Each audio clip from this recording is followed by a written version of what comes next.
Assalamualaikum, selamat pagi, apa khabar semua? Alhamdulillah. Pertamanya saya nak ucapkan terima kasih yang tidak terhingga kepada semua pelanggan-pelanggan yang datang ke Kajang, yang datang ke Panai Indah. Saya sangat terharu atas sambutan 2 hari ini, di mana biasanya hujung minggu daripada seluruh Malaysia datang. Allahu Akbar. Dan pada yang saya tak sempat bergambar, saya minta maaf banyak sangat. Ada staf-staf bagi tahu daripada sini nak jumpa saya. Sebenarnya saya berada di restoran Panai Indah biasanya pagi. Apabila kita selesaikan akaun, saya cek semua staf, semua dah okey, makanan dah okey. Selepas itu biasanya saya akan bergerak ke Kajang.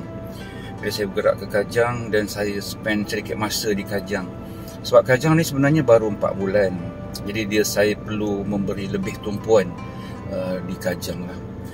Jadi kalau siapa-siapa yang berhajat benar, kalau nak berjumpa tu, PM dulu.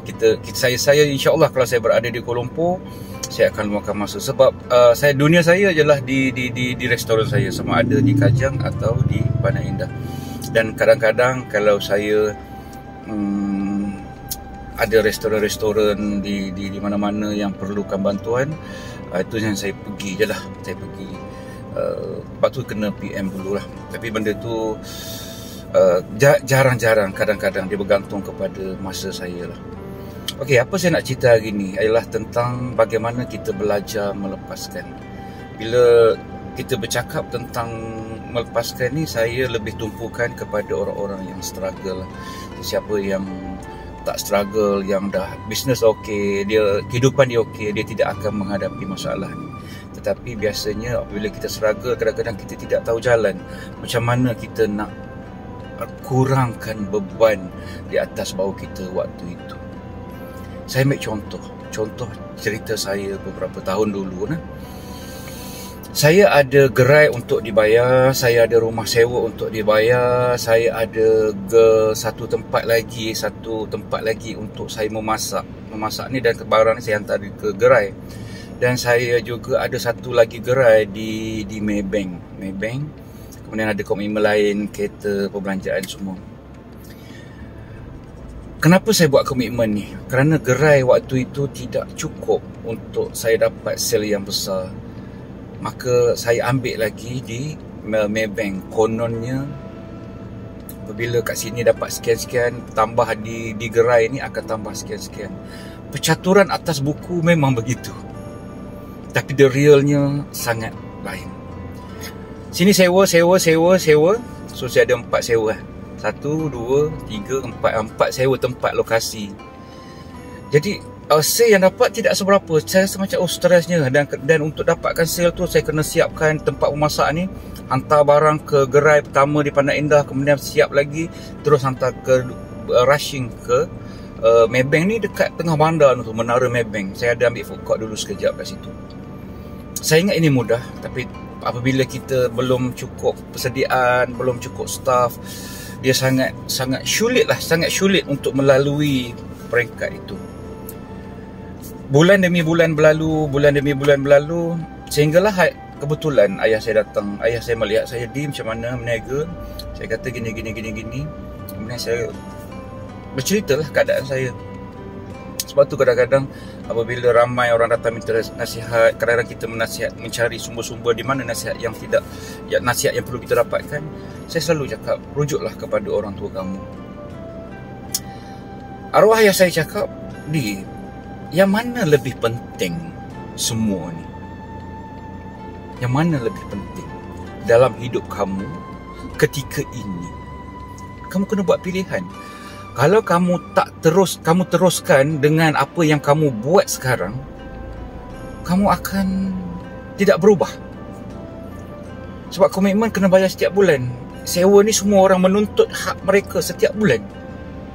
Jadi kita apabila kita tidak mampu, baru kita mesti belajar untuk melepaskan dan kita simpan perkara-perkara yang paling kita sayang. Tahu tak apa yang saya buat? Saya lepaskan rumah sewa saya. Kerana rumah sewa tu tempat saya tinggal. Memang betul dia penting. Tetapi untuk saya cari rezeki, saya lebih pentingkan tempat untuk memasak. Jadi apa yang saya buat? Saya lepaskan rumah sewa yang saya duduk daripada waktu tu daripada 2000 daripada tahun 2000 saya duduk, dan saya lepaskan rumah itu pada 2008. Selepas 8 tahun saya duduk di rumah itu. Tempat yang saya sewa untuk memasak ni, waktu tu sewa sekitar 1000 sebulan. Bayangkan, banyak sewa. Sini sewa ni lagi. Jadi apa yang saya buat, saya letak di belakang tu tempat saya memasak, dan depan tu saya ada sedikit duit, saya buat partition, buat bilik untuk saya dan anak-anak saya, dan saya tinggal di sinilah, di tempat yang saya memasak itu. Dan saya lepaskan di Kajang. Sebab kita nak ringankan beban. Jadi saya ada 2 saja tempat sewa, iaitu sewa di short lot tu dengan sewa di gerai. Gerai waktu tu sekitar 400 saya rasa, 400 dengan api air lagi 500. Kat sini 1000, jadi 1500. Kuranglah sikit dengan bayar kereta semua. Jadi kita bermula balik, susun pelan supaya kita kurangkan stres kita untuk menghadap dunia yang sangat pancaroba. Itu saya bagi tahu. Setiap orang mempunyai cabaran laluan yang berbeza. Ada orang yang memang dah ada kerja, dapat gaji bulanan, mereka berada di zon selesa dan mereka teruskan dengan kehidupan zon selesa itu. Dan ada orang sangat struggle untuk menjalani kehidupan, untuk menanggung isteri, menanggung family, dia struggle. Dan ada yang memilih sebagai perniagaan, sebagai jalan untuk dia keluar daripada kesusahan itu. Kita dengar memang mudah, memang senang, betapa kalau berniaga ni akan memberikan kita nikmat. Tapi percaya tak tuan-tuan, apabila kita memulakan perniagaan, kita bermula daripada kosong. Dan untuk mencari nikmat dalam perniagaan itu, kadang-kadang 5 tahun, 10 tahun anda tak akan berjumpa dengan nikmat itu. Sangat susah. Jadi tuan-tuan, kalau anda susah, sedang struggle, sedang sangat mencabar ketika ini, anda kena belajar untuk melepaskan. Apakah yang anda untuk lepaskan tadi? Bayangkan kalau saya lepaskan rumah saya waktu tu. Rumah yang saya sewa lah, bukan rumah sendiri. Mungkin kita dah ada komitmen dengan bayar kereta 2-3 biji, komitmen untuk apa-apa. Selagi komitmen itu kita boleh lepaskan, kita lepaskan. Kita jual kereta kita. Apa yang tak boleh dijual? Macam hutang bank tak boleh buat apalah, kita kena tanggung lah benda tu. Tapi kita kecilkan kita punya komitmen. InsyaAllah dia akan jadi lebih mudah. Sebab bayangkan kalau kita komitmen kita 5,000 sebulan contoh. Jadi apabila kita berniaga, kita akan dapat untung untuk kita bayar 3,000. Jadi setiap tahun dia akan, setiap bulan dia kekurangan 2,000. Jadi 2,000 ni bulan depan dia akan bertambah lagi, bulan depan dia akan tambah lagi, sampai 3 bulan. Waktu itulah kita akan jadi stresnya sebab pendapatan kita tidak cukup untuk membayar komitmen kita. Jadi kita kena buangkan komitmen itu dan kita bangkit balik.